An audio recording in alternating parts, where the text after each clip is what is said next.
Wake up, buy here, pay here people. It's a beautiful day. Go grab yourself another cup of joe and say hello to Jim and Michelle Rhoads on the Buy Here, Pay Here Morning Show. Take it away, you two.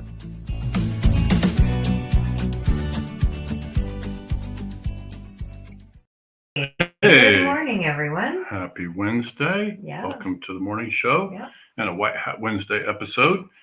You got announcements, news, updates from the world of Michelle? Well, I mean, that depends on whether or not you want to like world of Michelle or world of work. Well, how much time do we have? Yeah, not an awful lot on my end. Okay. Yeah. We have a couple of announcements. I've been trying to spread the word that Brent Carmichael will be with us next Friday. Yeah. It is that Friday, right? It's Yep, the and last guess who's week going of- to be here with us next Wednesday? Tommy Brandis. Oh, is that Wednesday? Yep, Okay, yep. good. So Nice. Tommy Right. will be here next Wednesday, and we'll be kind of talking about how about underwriting and how it's more about character Okay. for him. Yeah. and how that's worked for him. I think the title was something of the nature of how someone with character does underwriting, Mhm. essentially, right? Well, no, how you underwrite someone based on With their character. Mm-hmm. We can talk about both. Yes, we can. Yeah, right. Absolutely. So yeah, I think that ties into our thread for today. But the other quick announcement: Brent Carmichael is doing his Collect the Cash, Not the Car in Texas on the 5th, May 5th. So that'd be like a week from Monday. And so those folks in Texas want to get there for some excellent collections training. I was going to say it's the day after May the 4th.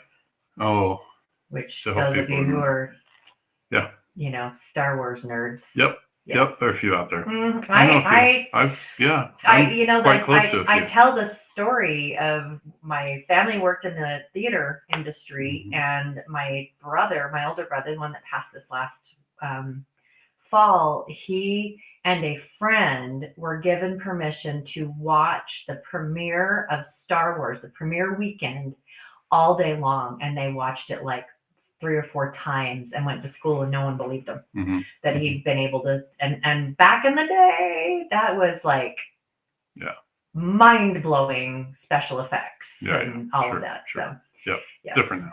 Star Wars. Shall we get into our topic for the day? Absolutely. So for today, we're talking about the title was integrity metrics. So this is going to be a really fascinating thing, and notice that we formed it in the form of a question. Can you track doing the right thing? Right. And we believe you can, and we're going to. So this is part of what, I look forward to. We've got some people we're working with now that also share that outlook that this is going to be interesting to measure. Yeah. And right? It's like measure is the big thing. And I actually, one of our colleagues and friends, Brent Newman. Okay. Did I get it right? There is a Brent. Yeah. That he posted something on buyer repair success around, you can't change what you don't measure. Okay. And, or you can't, you don't, and this has been like, preaching. I mean, it's like, I understand, it's like, you got to measure because if you're not actually measuring with something that is tangible, then it's just. And the tangible things are obviously easier to measure. So what we're wading into here is the idea that you're going to start to have the means to measure things that are less tangible. And for us, that's going to start with white hat certification. In other words, when you certify a dealer and those people, we have confirmed that before they are extended an invitation that they operate by certain principles in their business. And then of course they get that certification. It says they make a commitment, a kind of ongoing commitment to operate their business in that way. And obviously when they're in the white hat community, so to speak, then we're going to support them in various ways to make sure that we can support their success, right? Through education and whatever else is going to be. So I think through education of their consumers and the dealer. And the dealer. Yeah. But so that's like part of this. And so we'll be absolutely measuring. And as we move toward white hat certification of consumers, then I think that'll be another one that we can measure, just starting with certification alone. Like these folks subscribe to this set of principles. Yeah. They made a pledge to strive to uphold a certain set of principles. And now to be able to have that as a line item that you can now measure and check to see did that dealer compare to other dealers perform any differently. We already have that now, Michelle. In our VA, we have dealers now that are white hat certified, right? And so we have data history from before their certification. We have, and as things are applied, we're going to be watching that. But I think that obviously this is not just a funnel to white hat way certification, but this is about also dealers out there. What are some of the things you can do to measure those things? And like we have another guest that's coming on mid-month, and I'm like my brain is shutting off. But those of you who read the Used Car Dealer magazine, it was an article that Richard Green wrote with a dealer and his business manager, where they talked about how a courtesy call helps with collections. And so we're having them come and talk about like connection with a consumer. How does connection move the needle? And connection is like one of these principles of its, the integrity metric. It's like, are you creating an opportunity, or are you taking an opportunity to connect with your consumer other than where's our payment? And I think this is an example of where you'll see White Hat Way be able to provide support to those dealers who are part of this kind of ecosystem, because we do recognize that engagement is going to be part of the thing. And obviously one of the first things that dealers who even are interested in the white hat approach tends to be this idea that we teach the long game approach.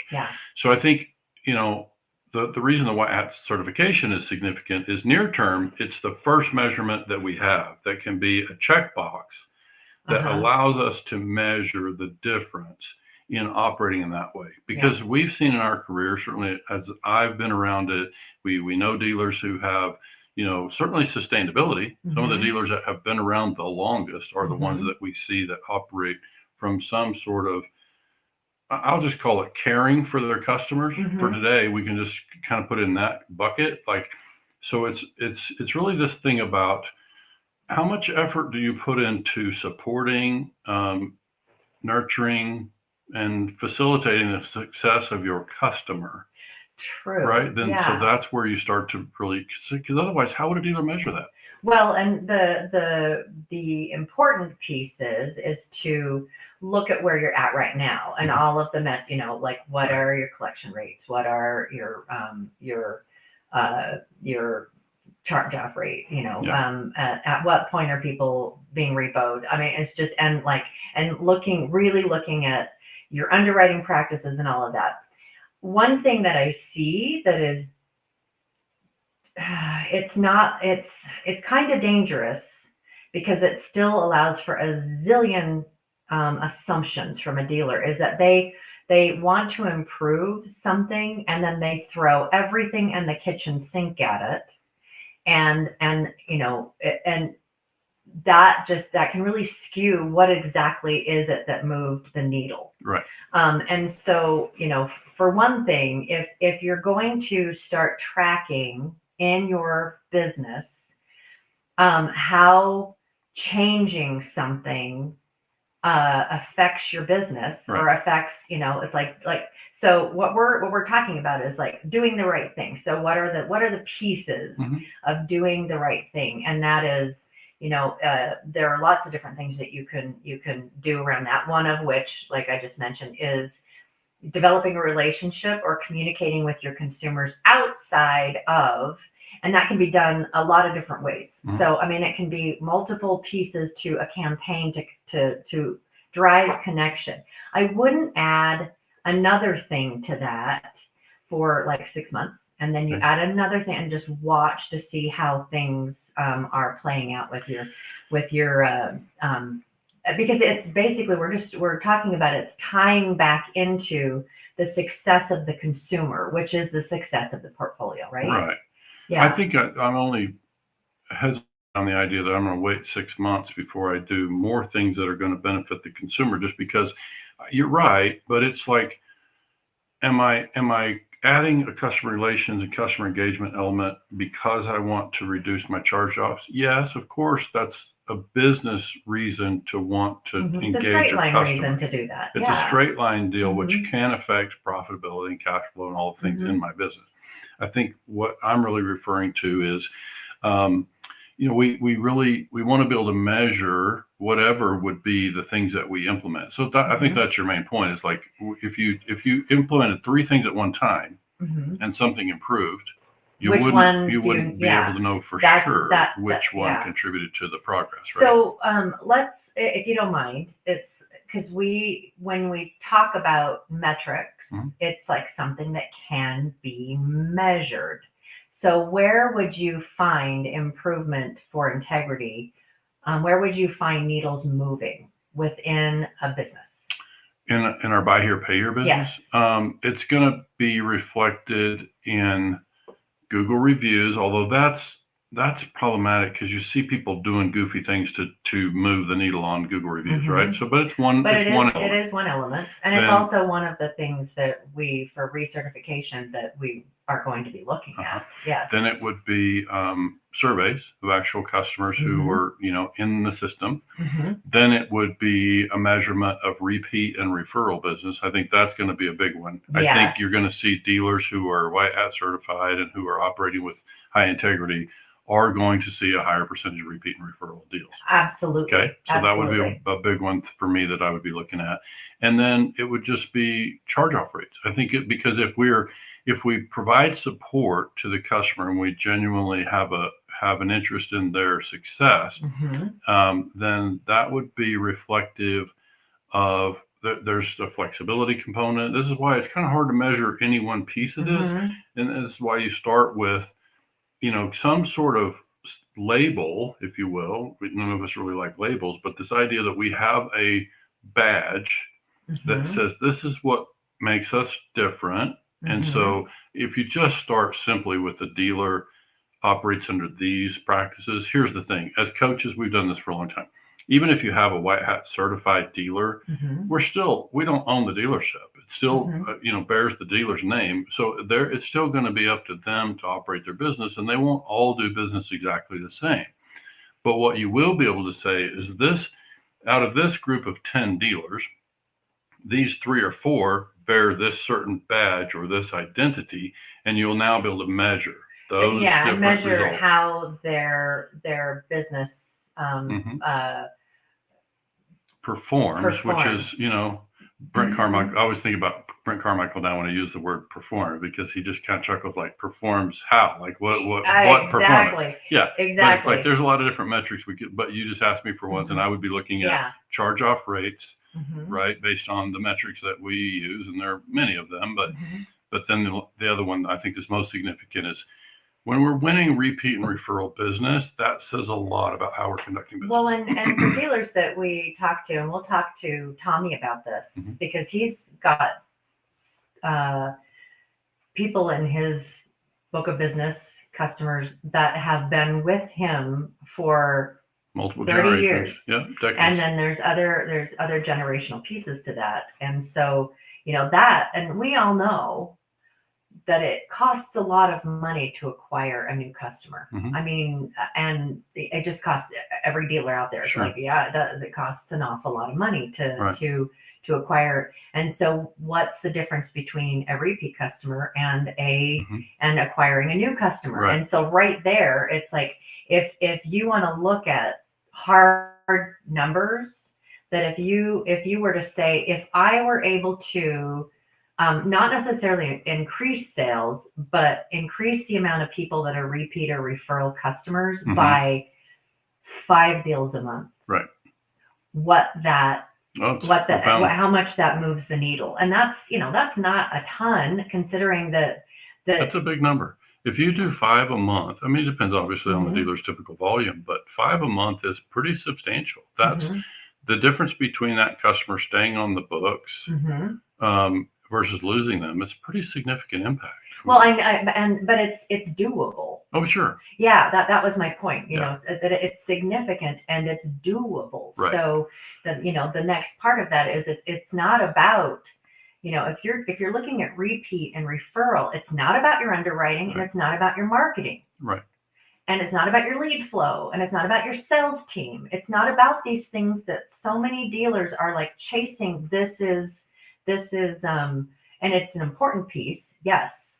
But it's like, this is their first focus is that. And it's just, doing things to connect with your consumer, starting a program of Trade It In, doing a newsletter, and, having, just connect this way and there's a prize, or, whatever, but just different ways of really connecting with your consumer and showing that you care and that you're, you're customer centric or, community centric or whatever. That's, when you can move that needle by, and that's how you move that needle is with repeats and referrals is first off, they have to know you. Right.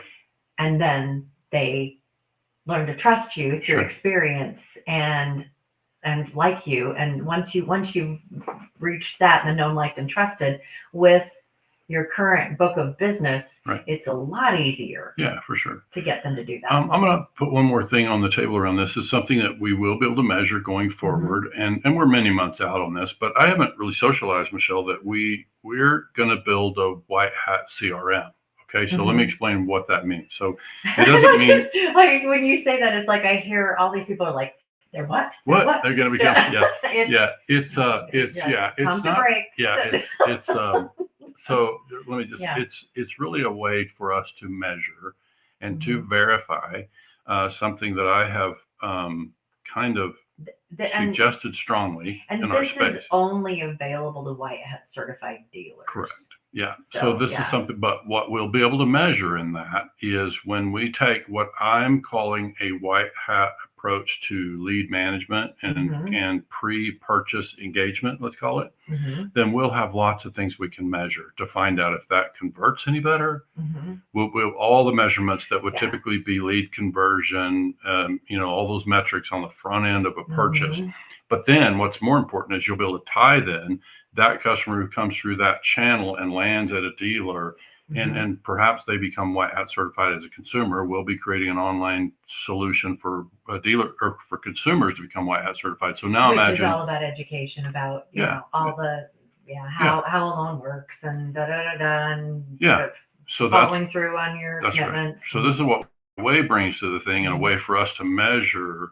And look, numbers are numbers. So if you run the thing and it doesn't work, we're going to know that too. Yep. Right? Like it doesn't matter to the consumer, right? It doesn't convert, right? So we'll see. We're going to run it, we're going to measure it, and we're going to find out. Yeah. And so I think it will probably work in cooperation with some other CRM providers. But I think the big part of what I'm looking to create, because I just don't see it in the industry, is a little different process that is a little less sales driven, looks a lot less like a cattle. Education driven. Yeah, and it looks a lot less like a cattle shoot.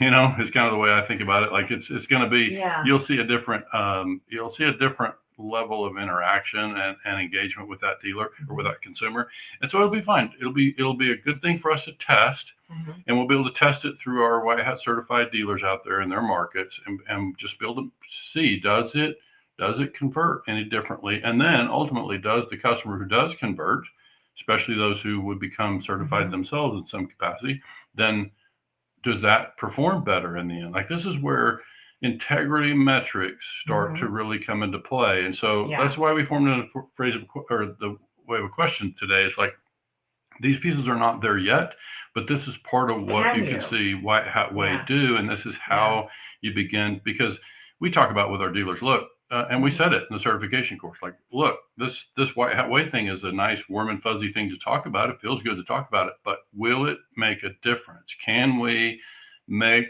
these intangibles tangible in a way that it does improve bottom line, profit, cash flow, longevity, sustainability, like all of the things? Can we show that it's going to do that? So this is where I'm thrilled to be working with some people who get it and have the the means excited to like they have the tools to do this, because right? It's interesting as we talk to different vendors in the space that are we're collaborating with, or with dealers that have already become certified, is that they know, but they can't measure it yet. You're I mean, it's like, but they know, it's like, yeah, that approach will work. We don't know how well yet, but it will move the needle.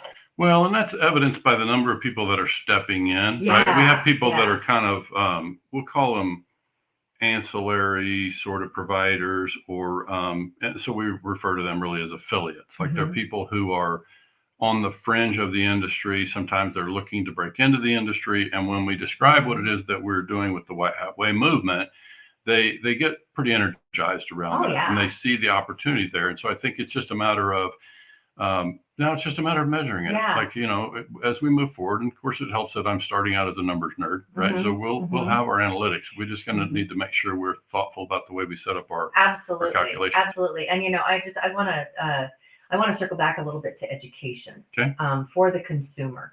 And this comes from like hard. It wasn't enough for a scientific experiment, but I've had the opportunity to talk to consumers of portfolios and ask them personally questions around why they think people end up in buy here, pay here.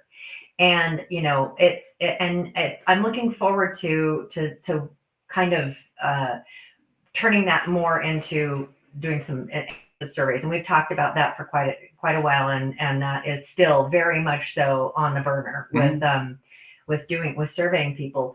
But the other than life events that cause, a divorce, a medical something, whatever it is that causes people to shift into being a buy here, pay here consumer, which we all know that's a whole nother level of challenges as they understand this is, let's help you pull yourself back out of it. The biggest reason all of the people that I talked to was education. They were never taught. And, we can go down the whole thing of like, used to teach back when I went to high school and before, there were schools that taught more on how do you balance a checkbook. They don't talk about that anymore at all in school. How do you create a budget? How do you, or even they never did when I was a kid, they never talked about contracts and understanding what, when you're going into a mortgage or a car loan or all of those things, what some of these things mean and what it means if you do this, but don't do this and all of that. And so there's an understanding that we have that our consumers are undereducated. And you had a phrase for that, that we've talked about, there's a huge opportunity there for dealers to help teach their leads and their consumers about these kind of things. And as a rule, dealers are too busy to educate. But I think you don't need surveys, Michelle, to be able to know. This is something that those of us who've been dealers or been inside the CRMs and actually corresponded with customers, you wouldn't have to sit in that chair for more than an hour or two to get questions from people that, like, this customer clearly does not understand how the financing works. Anywhere, like any dealership, like they're asking questions that clearly they don't understand how it all works. And so this is where it's just evident. And I think maybe the phrase you're looking for, remember Candace Price called it the knowledge gap. Knowledge, yes. And so that's something that we kind of adopted that phrase because that is kind of what you're seeing here. And it's something I think White Hat Way can do kind of from the sidelines where dealers don't have time for that, right? That's that they're busy and they're trying to work the leads and they're trying to be efficient, and that's the nature of the thing. And that's why I sometimes call it a cattle chute kind of environment. They're trying to who qualifies. I only want to spend time with the customers who qualify. You're right. So who have the down payment, what that might look like. So this is where I think we can provide a solution. And that is, it's a beautiful overlay to a regular business structure. And it's just like, and that's what White Hat Way is creating, is not only the education for the dealer, but also the tools because I mean, I was talking to Meg Jones, who's our director of marketing yesterday, and she was talking. She does a lot of marketing for dealers, and she was like, so many dealers are like, I don't even want to look at them. Just do them, because there's enough in their brain space to that they're juggling, hamster wheel, juggling, that to look through and approve all things is just not something that there are many out there that are like that. So what we're, other than teaching them how to get off the hamster wheel, because that's a whole nother education track for dealers, is this, how can we help a dealer connect with their consumer, educate their consumer, and help them show ways of showing integrity to their consumer and helping consumers show integrity to the dealer. So it's like when you talk about the integrity metrics, that's not just a dealer, but that's also a consumer. And it's just, and sometimes that integrity is because they don't know any better. And it's like, it is, unfortunately, if it's just a transactional relationship, then they don't feel any kind of connection to the person, the process, the deal, the business, and all of that. And that, unfortunately, people don't connect and they don't engage if they don't feel like they can or matter at all. So, and that integrity part of like, I'm going to follow through with this. If a consumer doesn't feel like a dealer gives two whatevers about them and their success, they're not going to go out of their way to try to be good for their word. I think we should wrap up. I think do? that covered. That covered what I wanted to get covered. So we're good. I appreciate folks tuning in. I think this is part of where you can expect to see us go, and where we expect to be able to add value, down the line here. And just we have to measure and see, because we're not doing it just to feel good. We want to have lasting relationships, certainly, and there will always be parts of way that will be less tangible. And we're looking to you like my choosing and instead of but. We have this thing about but, because but just negates everything you just said. And is a continuation. And we expect to be able to demonstrate that translates into the bottom line. Absolutely. There's a really beautiful horizon for what it is that's happening with White Hat Way through this year and the coming years. We're really excited to watch it starting to move this needle. The snowball is gaining momentum. It's, and we recognize all of these things a dealer can do on their own. And we're here to give you, on the podcast, give you advice, give you all of the things to be able to, do it yourself. But we recognize that a lot of dealers are super busy and all of this connection stuff and all of this is not something that they really even have the bandwidth to deal with. So, hey, everybody, thank you so much for joining us on White Hat Wednesday. We know you're busy. We will see you on Friday. Enjoy the rest of your week. All right. Have a great afternoon, everybody. We'll talk to you later.